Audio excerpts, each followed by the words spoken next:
Go.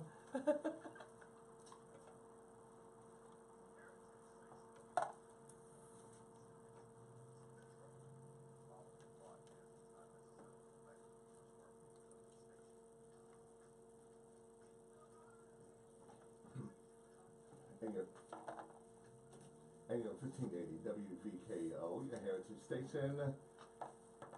You turned into the Believe broadcast, Believe 614, and hosted by Victoria Ludaway, executive producer of Believe 614. And her special guest today will be Franklin County Treasurer Cheryl Brooks Sullivan, and also Lillian Williams, Director of Community and Civic Affairs, right here on AM 1580 WVKO Heritage Station and 92.9 FM, The Drum. Hello, everyone. This is Victoria Ludaway, executive producer of Believe 614. Please join us online live on YouTube, Believe 614, and also follow us, tweet us, and Facebook us. If you want to, you can call in at 614-824-2139. So I'm just going to jump in, and we're going to start.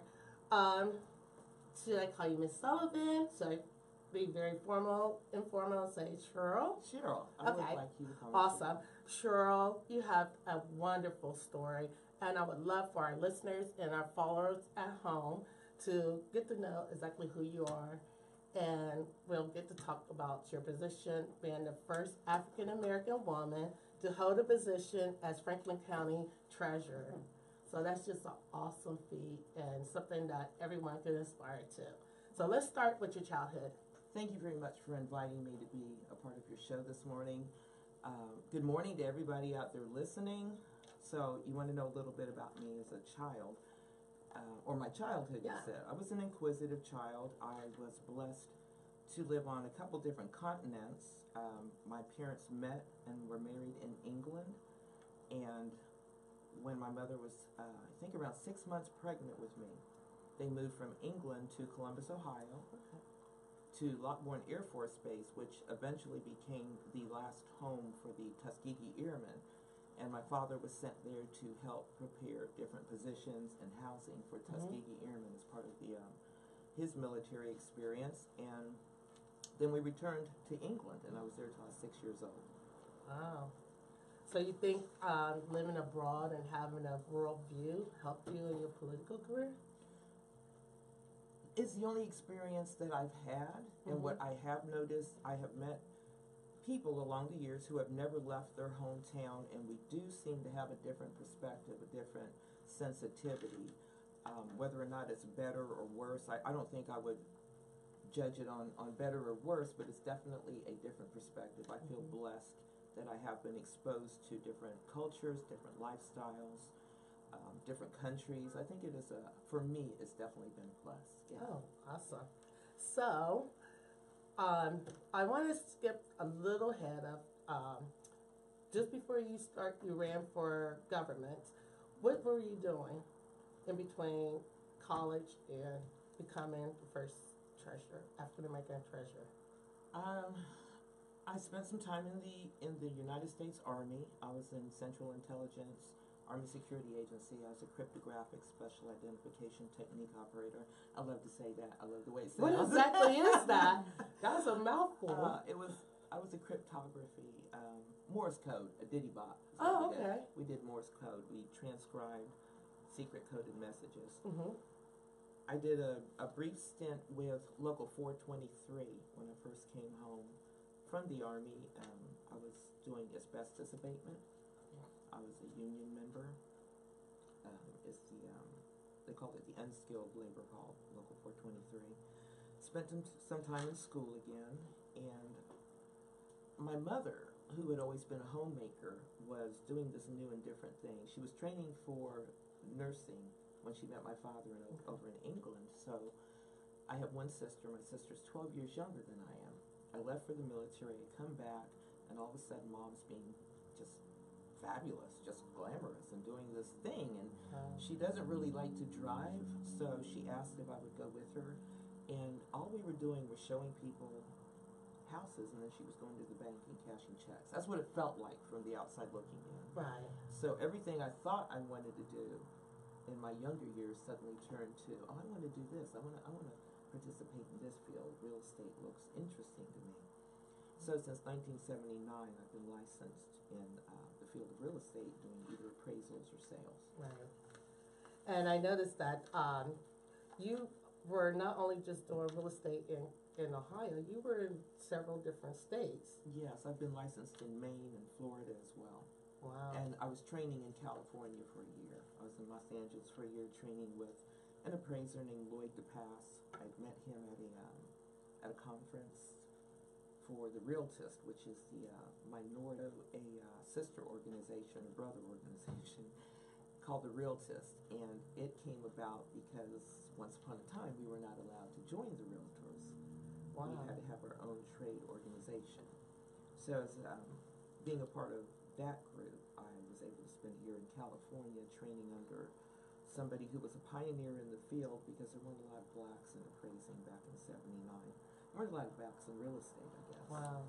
So yeah, I've had the benefit of some exposure in different states. So licensing, I would practicing. think that experience would help you in a political sense, knowing that you're somewhat of an outsider, you're someone that's being an African American, working in a field that there's not a lot of African Americans in that field. I would think that would help you in being a politician and being in the position that you're currently in. Well, myself and my peer group, many of us have the title of the first. Coming up when I came up, being born when I was born, Right. many of us were the first to walk through the door in our occupations, or whatever we spent our time doing. So I don't put too much weight on that. It had to happen sooner or later. Mm-hmm. And like I said, my generation we bear that responsibility. We had to walk through those doors, so we just did. Wow. Do you think that what I want to ask is, do you think if you haven't been the first, who would have been like someone that would have did that if you didn't? The job of treasurer? Mm-hmm. Was there some other African American female that was out there leading that fight before you got in? Not necessarily for that office. Actually, my predecessor was doing an excellent job. There was nothing that has ever been raised in terms of his office not giving excellent service, him being an excellent public servant. Mm-hmm. So I don't know that anybody was coming for that position. Right now, there's an actual active campaign going on. We've got November 6th looming, just 13 days away. We have early election at this very moment. The sign on your door here, Terry Jameson running for judge. We've Right. got Jiza Page running for judge. We've got Karen Held Phipps running for judge. We've got Monica Hawkins. We've got Marilyn Brown running for her seat again as a county commissioner. We've got one of my favorite and one of my mentors. A lot of people say WWJD. Well, with mentors out there in terms of African American women who are leaders, who are very actively changing the landscape of our community, providing benefit and opportunity for all of us. How you doing, Pastor? That's one of my favorite people right there. One of my favorite people. So I don't know that anybody was necessarily looking to get into that position, but we have quite an excellent representation of African American women leaders in Columbus. We are blessed. Right. We are blessed. What do you think about the whole female movement, the Year of the Woman? It's amazing to me that not only we have all the great women in Columbus, but you look at the woman that's running for governor in Georgia. I mean, she's going to be the first African American governor of a Absolutely. state. We have to stop waiting for permission. If not now, then when? Right. I believe the opportunity is not necessarily going to hand itself to you. Right. You just really have to just understand in yourself. Mm-hmm. You see the job, you see what's being done, you see who's providing the service, and you know I can do just as well, if not better. Mm-hmm. And some of the ideas that women have had not been brought to the table yet. Mm-hmm. And we're sitting back, just biting down on the haunches like, well, why haven't you tried this? Why haven't you considered that? And instead of asking somebody else to present these ideas, we're coming up now and presenting them ourselves. So it's the perfect time. So what made you get into politics? From real estate to politics, how did you make that jump? My family has always been very community oriented and community involved. Both of my parents are leaders in different organizations, and I was raised in a household that it's your civic duty to be a part of, many different communities, your church, your neighborhood community, your cultural community, things that you enjoy doing. You take, ownership of providing service for everything that you enjoy. So I was basically raised that way. When I was fresh home from the service, I decided, I also thought, maybe I'm an adult now, and I want to have a social life. And when I would go out, the people that I was interested in spending time at a club in Columbus, Ohio called the Marble Gang. And on Thursday nights, all of the community leaders were in the Marble Gang. And I made it my business every Thursday night to be in the Marble Gang. And I used to listen to people like Jerry Hammond and Les Brown and Pastor Reeves, and they'd be in there, and we'd be listening to jazz and having dinner. And my community leaders would be talking about their vision, their plans, and they would be pulling us in and telling us to become a part of. And I caught fire at that point in time. And the rest of my life, I've always either volunteered movement or particular candidates campaign. So what, can you tell me, my listeners, I guess our generation, you're 18, you're 36. We have this young progressive movement that I'm part of, and I wanted our listeners to know what your thoughts on the importance of voting, because we had over several different voting cycles, the youth have not come out and voted. So why is this year so important to get that young vote out? It's not only important, a long time coming, and it is the group in your age group that I'm on social media a lot. And I guess for my age group, that might be a little odd, but I spend time on social media, and I'm watching the posts, and I'm watching all the different blogs, and young people are talking about what's going on. We had the best example of what happens if you don't vote currently right in front of us every day, all day. And I think people are understanding that they have the power to change that, to redirect that what happened because not just who voted, but who didn't vote. Right. And especially in our African American or Black communities, our percent of participants in the voting cycle changed the entire outcome 100%.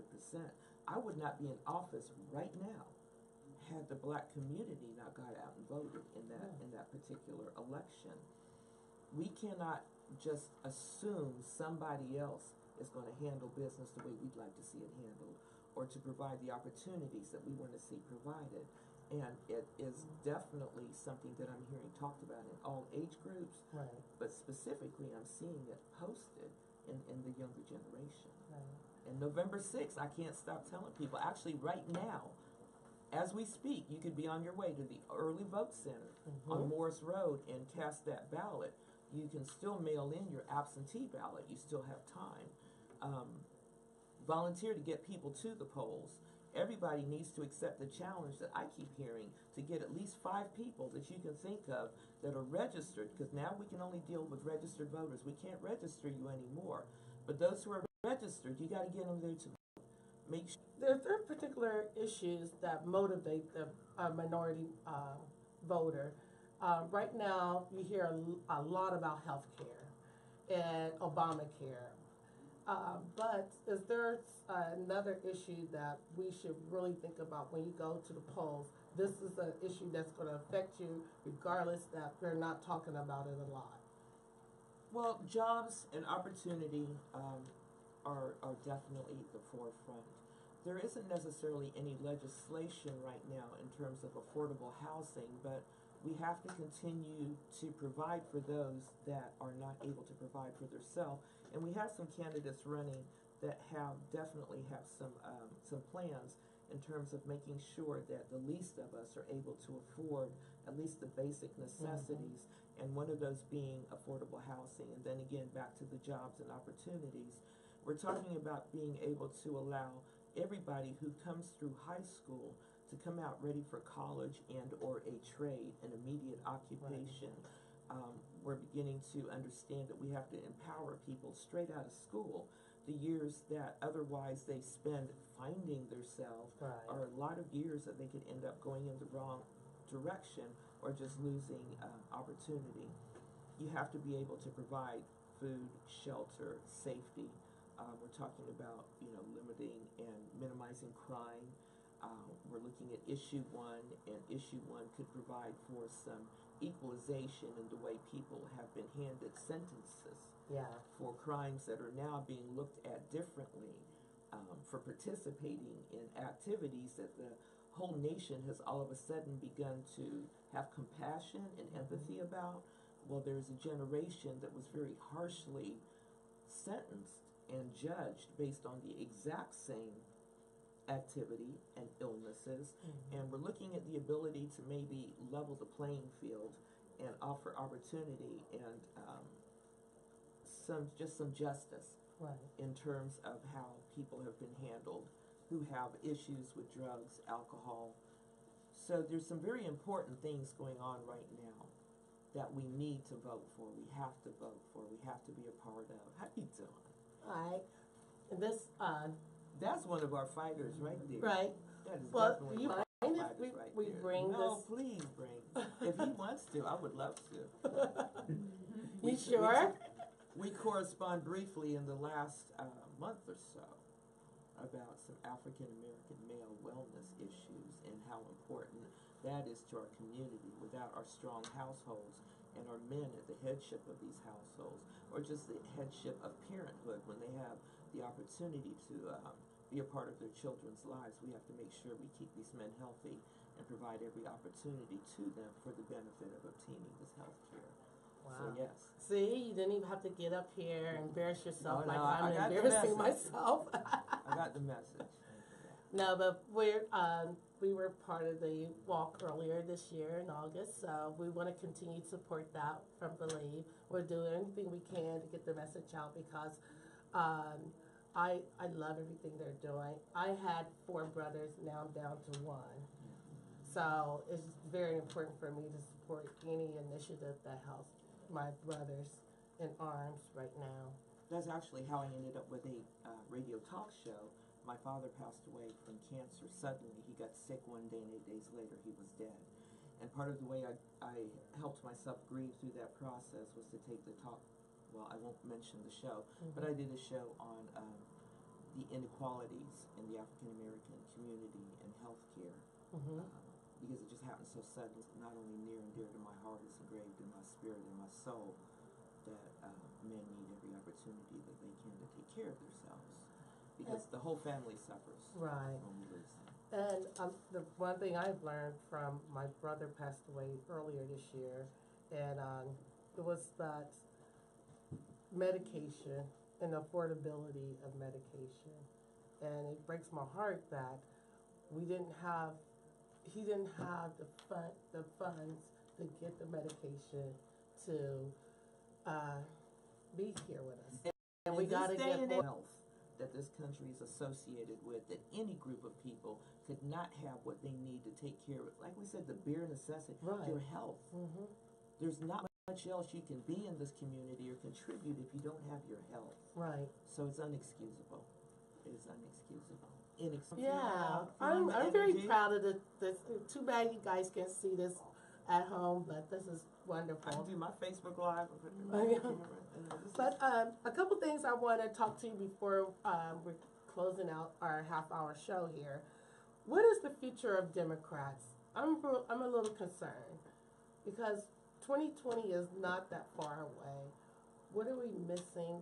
We have the enthusiasm, but why we are not getting as many people in office?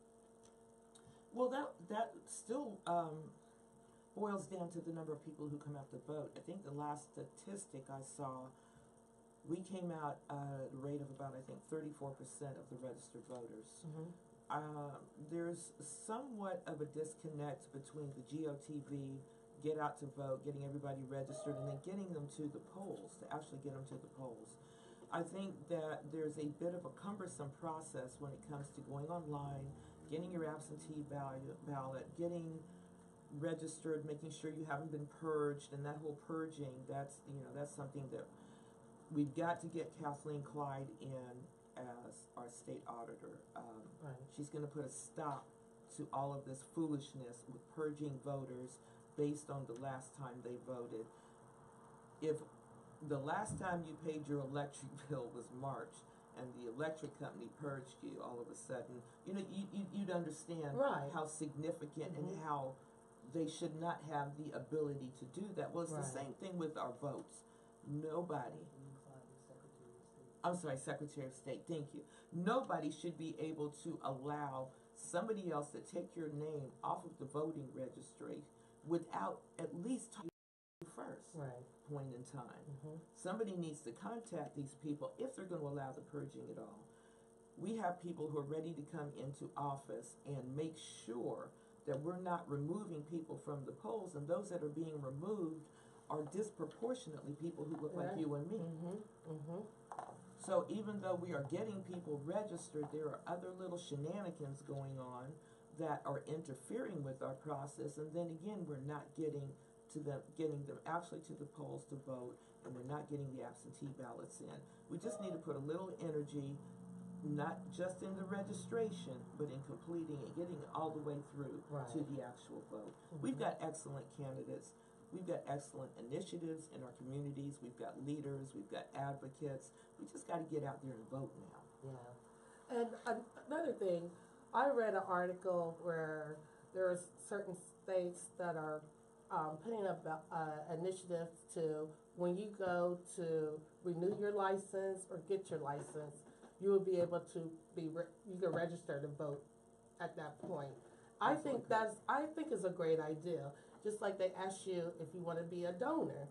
I think there's like, if you want, while you're getting your license, they can ask you, do you want to register while you're here? I agree. And you can say yes, or you can say no. I think it is.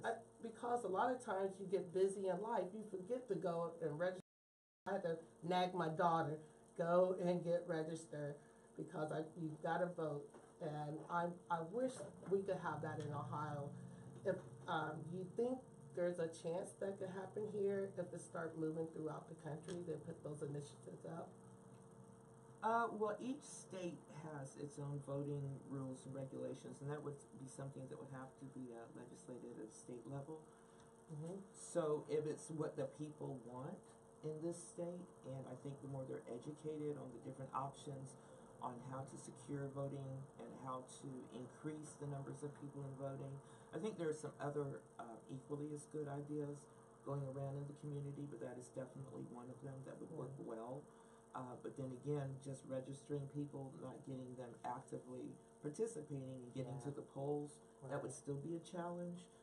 We need to really stay focused on, I'm going to say, educating people as well. I think once people understand how every part of their life, they actually have an opportunity to put people in office that will redirect and create initiative that people will understand why they're voting for these people and who to vote for based on where they'd like to see their life go themselves. There's a disconnect right now with people thinking that they have no control or they have no input or there's nothing that they have to gain by voting. I think this last presidential election has helped some people see that there's a lot that is controlled by your life. And they're understanding through the opposite, through the horrible experience that they're having right now, the fears that they're, everything they read is fearful, and everything that, certain people are saying is just creating anger and angst. And I think they're understanding that part of the reason they're experiencing this is because everybody didn't get involved and vote, and that we do not have to experience people like this in office. Well, I want to ask you one more question before we go here. And it's a little, if you get a chance to go back and speak to your 16-year-old self, what would you tell your 16-year-old self? What advice would you give yourself? that your value is God-given. It is not based on who you were or how other people define you. That your value is not, you don't alter it through experience. You're born with it. And to understand that you have to continuously work on not only improving yourself, but improving the community around you. We're all responsible for that. There's not just one set of people that have that ability or that responsibility, that each of us have that. Right. And is there a motto or creed that you live by? Not really. Every day I just get up and I always want to do the right thing. And if for some reason I fall short, then I'm going to do the next right thing. Right.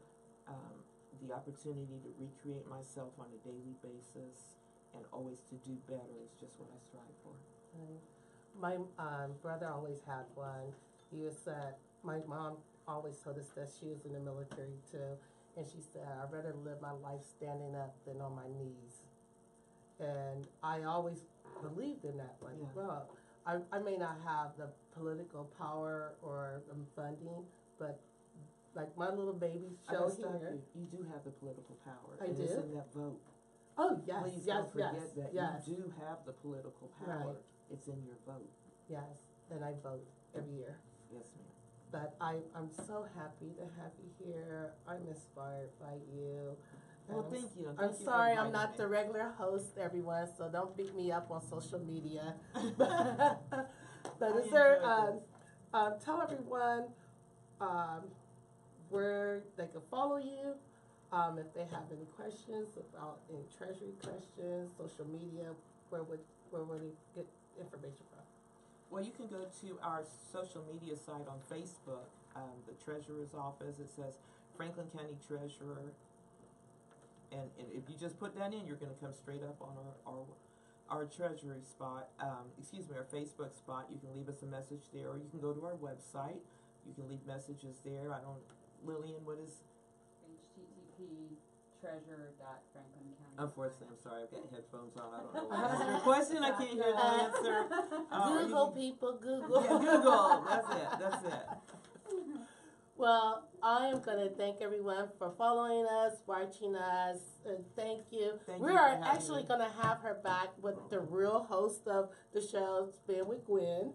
So look forward to that. I think we're coming back in November?